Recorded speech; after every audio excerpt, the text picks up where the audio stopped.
हाँ, अस्सलाम वालेकुम। ये केमिस्ट्री हम स्टार्ट कर रहे हैं। ठीक है, चैप्टर नंबर 3 है एटॉमिक स्ट्रक्चर। तो एटॉमिक स्ट्रक्चर में बेसिकली एक एटम की बात हो रही है। हर जो थ्योरी होगी वो एटम के रिलेट होगी।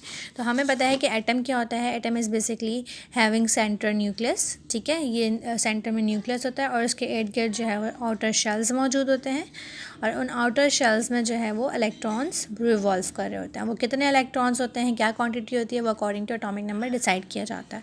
ठीक है, न्यूक्लियस होता है। न्यूक्लियस में प्रोटॉन और न्यूट्रॉन्स मौजूद होते हैं। इसको सम अप करके हम कहते हैं न्यूक्लियस। ये आउटर शेल्स हैं। इसके अलावा ये जो गोल गोल यहाँ पर घूमते हैं वो क्या कहलाते हैं, इलेक्ट्रॉन्स होते हैं। इलेक्ट्रॉन्स पे जो है वो नेगेटिव चार्ज होता है। इसके अलावा प्रोटॉन्स पे जो है वो जो प्रोटॉन्स इसके अंदर होते हैं उसके ऊपर पॉजिटिव चार्ज होता है। ठीक है, और जो न्यूट्रॉन्स होते हैं वो न्यूक्लियर होता है, न्यूट्रल होता है। ठीक है, अच्छा, ये सारी चीज़ें तो हम पढ़ चुके हैं 9 केमिस्ट्री में कि एक एटम होता है और उसमें न्यूक्लियस होता है। न्यूक्लियस के इर्द गिर्द आउटर शेल्स होते हैं जिसमें इलेक्ट्रॉन्स रिवॉल्व कर रहे होते हैं, just like the solar system कि सन है, सन के इर्द गिर्द सारे प्लैनेट्स रिवॉल्व कर रहे हैं।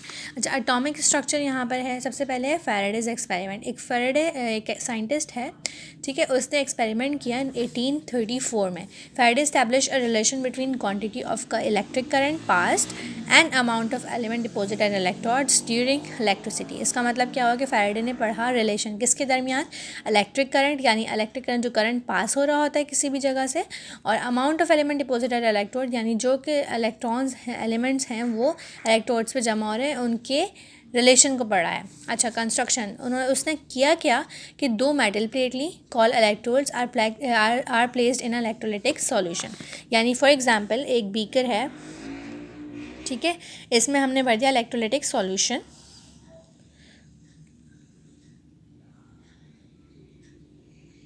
सही, इलेक्ट्रोलिटिक सॉल्यूशन है कोई भी लिक्विड फॉर्म में, और उसके अंदर 2 मेटल की प्लेट्स हैं। एक ये कहलाती हैं इलेक्ट्रोड्स। मेटल की प्लेट्स क्या कहलाती हैं, इलेक्ट्रोड्स।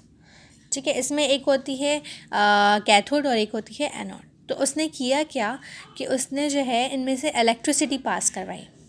सही, किसी बैटरी से लगा दिया, इलेक्ट्रिसिटी पास करवाई है। अच्छा, इसको हमने बैटरी से कनेक्ट कर दिया है। अच्छा, पॉजिटिव एंड से जो कनेक्ट करते हैं वो वाली जो मेटल प्लेट है वो कैथोड बन जाती है, और जो नेगेटिव प्लेट से कनेक्ट किया है वो नेगेटिव बन गई, यानी एनोड बन गई। फॉर एग्जांपल इसमें जो इलेक्ट्रोलिटिक सॉल्यूशन डाला था वो हमने HCl डाला है। ठीक है, हाइड्रोजन क्लोराइड डाला है। अच्छा, अब जब यहाँ से इलेक्ट्रिसिटी पास होती है, जैसे हमने बटन ऑन किया बैटरी का, इलेक्ट्रिसिटी पास हुई, ये कैथोड बन गया, ये एनोड बन गया, यानी पॉजिटिवली चार्ज हो गया, ये नेगेटिवली चार्ज हो गया। अब क्या होगा, जैसे ये चार्ज होंगे तो जो बीच में सॉल्यूशन मौजूद है ना सारा पानी वाला, तो इसमें क्या होगा, ये ब्रेक कर देता है। ये क्या करता है, जो Cl है वो नेगेटिव में ब्रेक हो जाएगा और जो H है वो पॉजिटिव, यानी H के ऊपर पॉजिटिव चार्ज आ जाएगा और Cl के ऊपर नेगेटिव चार्ज आ जाएगा। ठीक है, यानी ये जो सॉल्यूशन था ये टूट गया है 2 हिस्सों में, 2 हिस्सों में टूट गया, तो ये पॉजिटिव आइन बन गया, ये नेगेटिव आइन बन गया। अब क्या होता है कि जब ये टूट गए हैं पॉजिटिव और नेगेटिव आइन में, इसका मतलब माइनस का मतलब होता है क्लोरीन के पास एक इलेक्ट्रॉन की कमी है। ठीक है, और हाइड्रोजन का मतलब है हाइड्रोजन प्लस का मतलब है कि हाइड्रोजन के पास एक इलेक्ट्रॉन की ज़्यादती है। ये दोनों आपस में जब जुड़े हुए थे, ठीक है, ये H है और ये Cl है, तो इनका एक इलेक्ट्रॉन कॉमन था जो इसमें भी मूव कर रहा था और इसमें भी मूव करता था। आपको पता है ना, एटम के इर्द गिर्द आउटर शेल्स होते हैं, उसमें इलेक्ट्रॉन मूव कर रहे होते हैं, ये इसका न्यूक्लियस, इसका न्यूक्लियस।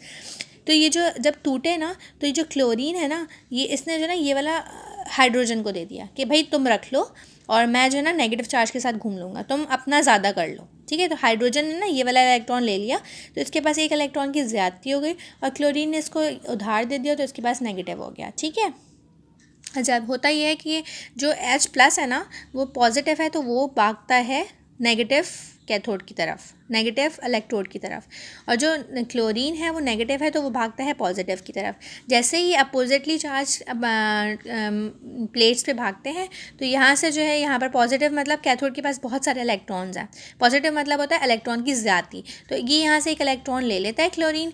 ठीक है, क्लोरीन ने यहाँ से इलेक्ट्रॉन ली और फिर ये जो है वो सॉल्यूशन से बाहर निकल जाता है क्लोरीन बन के। और इसी तरह से जो हाइड्रोजन है उसके पास एक इलेक्ट्रॉन की ज़्यादती है, और यहाँ पर क्या है, नेगेटिव नोड है, यहाँ पर जो है वो कमी है इलेक्ट्रॉन्स की, वो एक्स्ट्रा इलेक्ट्रॉन यहाँ पर दे देता है और फिर यहाँ से निकल जाता है सिर्फ हाइड्रोजन बन के। तो ये प्रोसेस है फैराडे ने जो एक्सपेरिमेंट किया था।